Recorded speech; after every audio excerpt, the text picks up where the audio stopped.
Pessoal, então conforme a gente havia combinado numa das últimas publicações, eu vou responder algumas dúvidas de vocês que foram selecionadas pela nossa equipe aqui de marketing, tá? Então a primeira dúvida é da Lucimara Rodrigues. Quais são as complicações tardias que podem ocorrer após a cirurgia, quais as causas e como preveni-las? Então, complicações tardias complicações cirúrgicas, por exemplo, pode ter, por exemplo, uma brida, que é uma aderência no intestino e isso necessitar de uma cirurgia, ou, por exemplo, uma hérnia interna ali no mesentério do intestino delgado, e também isso necessitar de uma cirurgia de urgência ou de emergência, tá? Hérnia incisional também é uma das complicações que pode ocorrer após a cirurgia bariátrica, também de tratamento cirúrgico. A gente pode também listar as deficiências nutricionais, como de vitaminas e minerais, por exemplo, falta de ferro, que pode levar a uma anemia, falta de vitamina B12, que pode levar a dores, nas pernas, uma neuropatia muito intensa.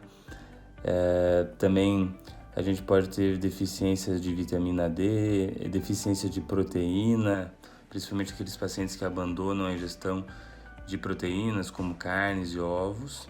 Então, essas são as principais complicações tardias. A gente também pode ter fístula tardia, que é chamada de fístula gastrogástrica, no caso do bypass gástrico, que seria uma fístula entre o estômago escluso e o estômago pequenininho, que é chamado de pouch. E esse fator pode fazer com que o paciente ganhe peso, volte a engordar depois da cirurgia. Isso é visto através de endoscopia, tá?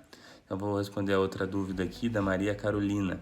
Dr. Pedro, eu gostaria de saber se há diferenças nos riscos entre um paciente portador de diabetes tipo 1, obeso, com todos os indicativos para cirurgia, para um paciente sem a doença.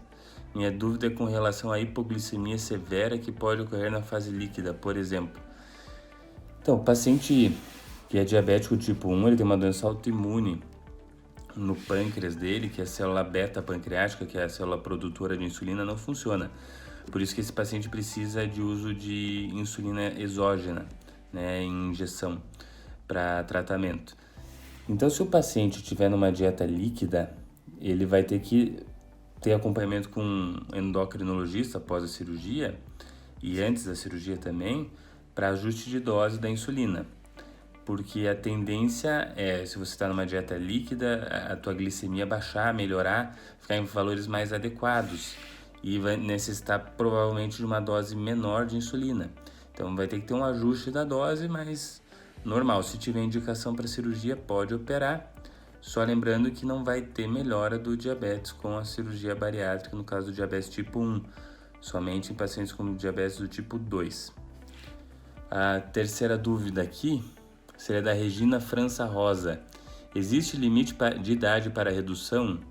Então, antigamente as idades, o intervalo de idade para a realização de cirurgia bariátrica era dos 18 aos 65 anos. Agora já pode começar a operar a partir dos 16, mas já tem que ter toda uma indicação, toda uma liberação por parte dos pais, por parte de pediatra, endocrinologista. E não tem mais uma idade máxima, isso aí tem que ser avaliado pelo médico, cirurgião da equipe e pelos outros profissionais para saber se esse paciente pode ou não operar.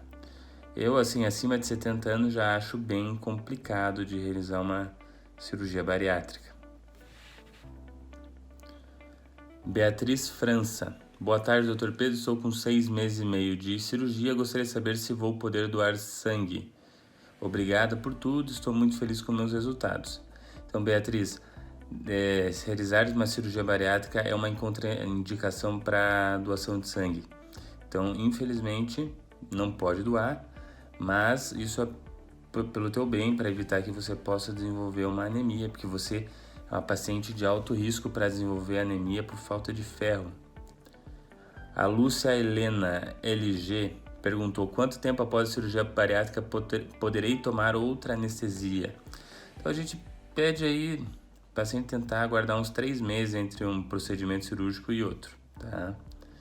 E a Terezinha Aparecida, Dr. Pedro, tem uma úlcera benigna de forma umbilical no meu estômago, além de uma hérnia de hiato. Eu posso fazer a bariátrica? Então, eu teria que avaliar bem essa endoscopia, mas pela hérnia de hiato pode operar. A técnica vai ter que ser avaliada pelo teu cirurgião. A úlcera, por mais que ela seja benigna, ela tem que ser tratada antes da cirurgia, então tem que ter o tratamento completo dessa úlcera. A úlcera tem que estar cicatrizada e não existir mais nenhuma úlcera ativa, por mais que seja benigna, mas não pode mais existir a úlcera ali para a gente poder operar, senão tem risco dessa úlcera depois poder perfurar, poder sangrar e o paciente ter complicação no pós-operatório, tá certo? Então as dúvidas que eu recebi aqui para responder para vocês foram essas. Espero que tenha sido proveitoso para vocês. E quem sabe aí na próxima semana a gente responde mais algumas outras dúvidas, tá bom? Um abraço para todos e até o nosso próximo vídeo.